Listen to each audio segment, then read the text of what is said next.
मेरे सभी YouTube श्रोताओं को जय राम जी की। साथियों, यदि बहू घर में मनचाही मिल जाए, समझदार मिल जाए, तो घर स्वर्ग बन जाता है, खासकर सास के लिए।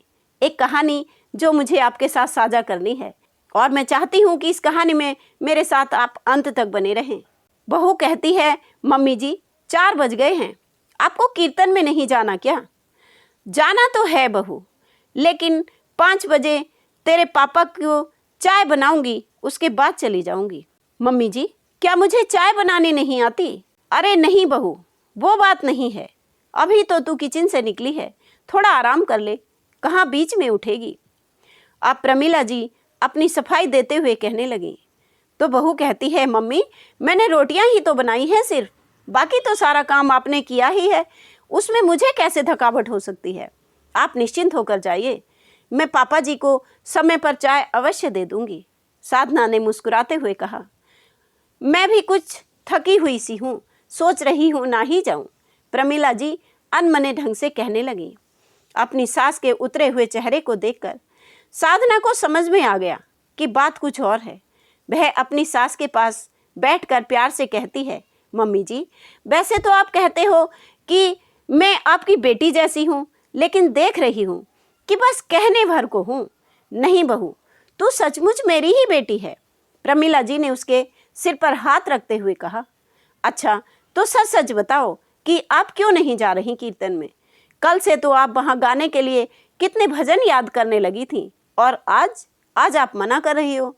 अपनी बहू की बात सुनकर प्रमिला जी थोड़ी दुखी हो गई और कहने लगी, बहू 6 महीने में तू बहुत कुछ देख समझ गई है इस घर में, लेकिन फिर भी बताती हूँ, तेरे ससुर और मेरा स्वभाव बिल्कुल अलग अलग है। जहाँ मुझे सभी के साथ मिलकर चलना, सबके साथ उठना बैठना, हंसना बोलना पसंद है, वहीं तेरे ससुर बिल्कुल ही अंतर्मुखी स्वभाव के हैं। उन्हें मेरी ये आदतें कभी पसंद नहीं आईं। मैंने इन्हें कई बार समझाना भी चाहा, लेकिन हमारे पुरुष प्रधान समाज में ऐसा कहाँ कि पत्नियों की इच्छाओं की कद्र हो। माँ ने हमेशा यही सीख दी कि जिसमें पति खुश रहे वही किया करना, और सासू माँ उनके लिए बहू की खुशी से ज़्यादा बेटे की खुशी माने रखती थी। इसलिए धीरे धीरे मैंने अपने सारे शौक अपने पति की खुशियों पर कुर्बान कर दिए।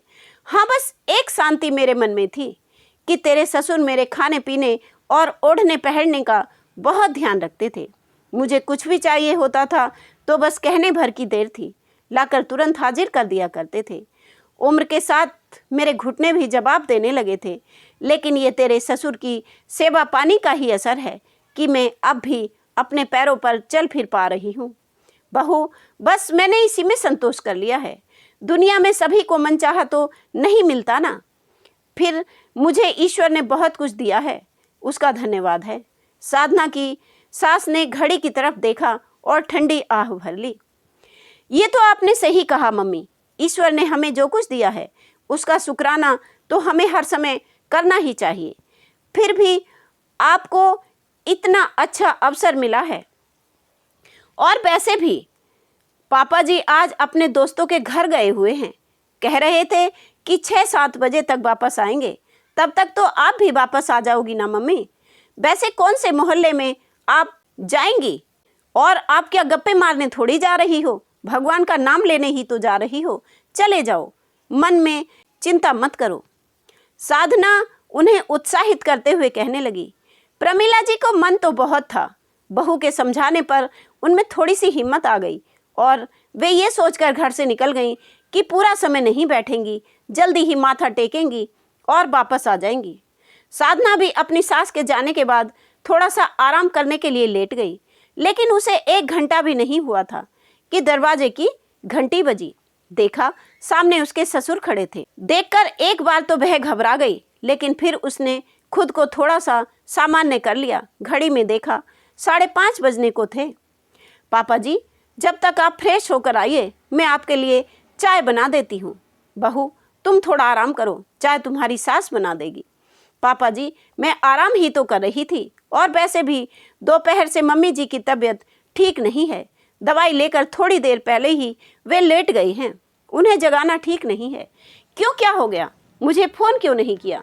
उसके ससुर थोड़ा चिंतित होते हुए कहने लगे, पापा जी आप फिक्र मत करो, फिक्र की कोई बात नहीं है, बस थोड़े थक गई थी और थोड़ा बीपी लो हो गया था।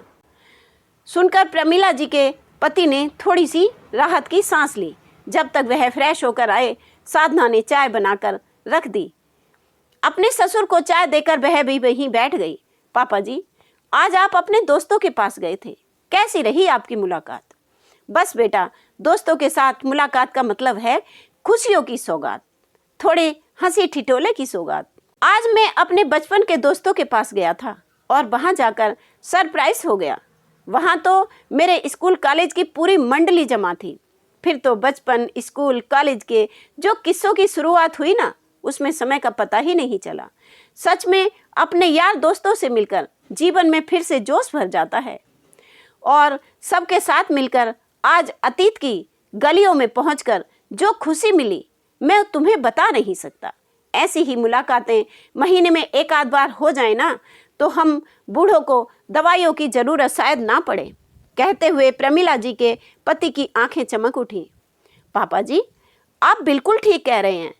मेरे पापा व दादा तो शाम होते ही 1 घंटा अपने दोस्तों के साथ जरूर जाकर बैठते थे, और मम्मी, दादी दोपहर के समय आराम करने की बजाय अपनी सहेलियों के साथ गप्पे मार मार कर अपनी सारी थकान दूर कर लेती थी और तरोताजा हो जाती थी। देखो ना पापा जी, मेरे दादा व दादी 80 के आसपास होने आए, लेकिन आज भी चुस्त दुरुस्त हैं। उन्हें कोई बीमारी छू भी नहीं गई है। ईश्वर की कृपा से मम्मी भी, पापा भी।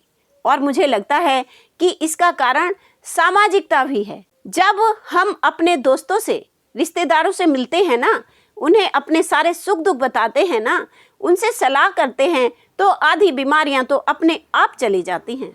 जैसा कि आपने कहा कि अपने दोस्तों से मिलने पर आपको लगता है कि शायद हमारी उम्र ठहर गई है, बढ़ ही नहीं रही है। वैसे ही एक बात कहूँ पापा जी, मैंने देखा है कि आप मम्मी की कितनी फिक्र करते हैं। एक पति शायद ही अपनी किसी पत्नी की ऐसी फिक्र करता हो, बीमारी के लिए ऐसे रात रात भर जागता हो। लेकिन पापा, मुझे लगता है कि मम्मी को दवाइयों के साथ साथ कुछ और भी दिया जाए तो शायद वह जल्दी ठीक हो सकती हैं। हाँ हाँ बहू, बताओ ना। मैं तो चाहता हूँ कि प्रमिला के पैरों का दर्द व बीपी जल्दी से जल्दी ठीक हो और वे सही सलामत रहें। उसे दर्द से तड़पता देखकर मुझे क्या कम तकलीफ होती है। पापा जी, मुझे पता है कि आप मम्मी के लिए इलाज कराने के लिए कुछ भी करने से मना नहीं करेंगे, इसलिए मैंने मम्मी को आज कीर्तन में भेज दिया। कीर्तन में जाकर मम्मी के पैरों का दर्द सही हो जाएगा क्या? ये कैसे बेवकूफ़ों वाली बात कर रही हो बेटी? प्रमिला जी के पति थोड़ा सा नाराज होते हुए बोले, पापा जी, दर्द तो मम्मी का महंगी दवाइयों से भी कम नहीं हो रहा, और होगा भी कैसे जब तक मम्मी मन से खुश नहीं होंगी।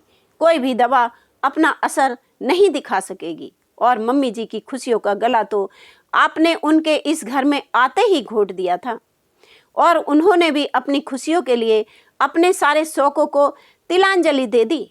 पापा जी, क्या आपने मम्मी के लिए अपने किसी शौक को मारा है? और फिर मम्मी से इतनी बड़ी कुर्बानी आपने क्यों ले ली? पापा जी, मेरा मन आपका दिल दुखाने का बिल्कुल नहीं है, लेकिन सासू माँ की घुटन मुझसे देखी नहीं जाती। प्रमिला जी के पति इतनी देर से अपनी बहू की बातें सुन रहे थे। अब उन्होंने चुप्पी तोड़ी, कहने लगे, बहू, तेरी सास सही कहती है कि तू बहू नहीं है, बेटी है हमारी। मैं तो पति के झूठे अहम में ही रह गया। अपनी पत्नी की घुटन मुझे दिखाई नहीं दी, लेकिन तुमने न केवल अपनी सासू माँ के दर्द को, दुख को समझा है, बल्कि उसे दूर करने की पहल भी कर ली, और वह भी आज से अपनी जिंदगी जिएगी। मैं उस पर अपना कोई नियम नहीं थोपूंगा। मुझे तो सोचकर भी अपने ऊपर शर्म आ रही है कि मैं कितना बड़ा खुदगर्ज निकला। सारी उम्र उसने मेरी खुशियों के लिए निकाल दी, और मैं उससे उसकी तकलीफ भी ना देख पाया।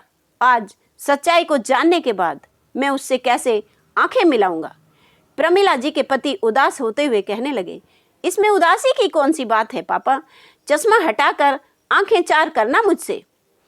प्रमिला जी दरवाजे पर खड़ी शरारत से मुस्कुराते हुए कहने लगी। प्रमिला जी की बात सुनकर उनकी बहू के साथ साथ उनके पति भी ठहाका मारकर हंस दिए। तो प्रिय भक्तों, आपको ये कहानी कैसी लगी? कमेंट करके अवश्य बताएं और वीडियो को लाइक सब्सक्राइब किए बिना ना जाएं। जय श्री राम।